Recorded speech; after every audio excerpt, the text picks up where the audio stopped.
تعلقات اور وسیع ہو گئے۔ رخسانہ جینز اور ٹی شرٹ میں آ گئی۔ پہلے یہ جینز خاصی لوز اور ٹی شرٹ بھی ڈھیلی ڈھالی ہوتی تھی۔ رفتہ رفتہ آؤٹ فٹس میں تبدیلی آنے لگی۔ رخسانہ متناسب جسم کی مالک ایک خوبصورت عورت تھی۔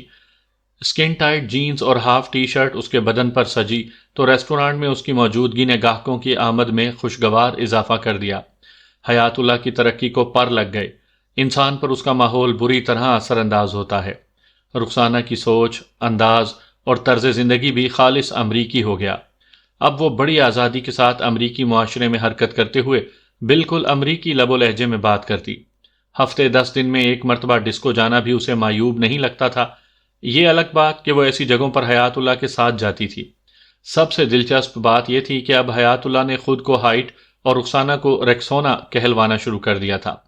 وہ احمقوں کا سردار نہیں جانتا تھا اس نے اپنی فیملی کو جس روش پر ڈالا ہے وہ اس کے لیے کتنی بڑی تباہی اور بربادی لائے گی۔